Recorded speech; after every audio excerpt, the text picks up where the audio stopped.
ये खबर कराची से है, जहां पर 2 ट्रैफिक हादसात में बच्चे समेत 2 अफराद जाम बहक हुए हैं। पोर्ट कासिम के इलाके में टेलर ने 11 साल बच्चे को कुचल दिया है। नॉर्दर्न बाईपास टर्मिनल के करीब वाटर टैंकर और ट्रेलर आपस में टकरा गए। कराची हादसे में वाटर टैंकर का ड्राइवर जाम बहक हुआ है। इस पर हम बात करते हैं डॉन न्यूज़ के रिपोर्टर मोहम्मद बिलाल से। बिलाल, ये हादसात कब रोनुमा हुए?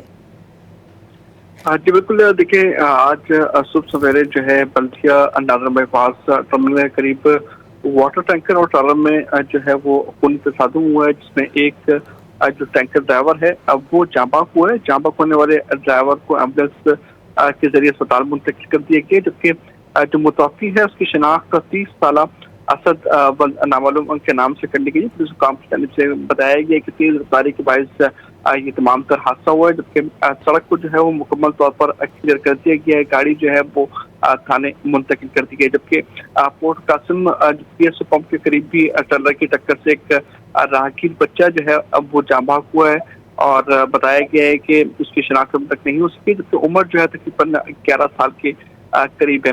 पुलिस की जानिब से ये दावा किया गया है कि जो ट्रॉलर है वो तहवील में लिया गया, जबकि ड्राइवर जो है वो मौके से फरार होने में कामयाब हो गया, जबकि पुलिस की जानिब से मज़ीद तफ्तीश शुरू कर दी गई है। बिलाल, बहुत शुक्रिया आपका।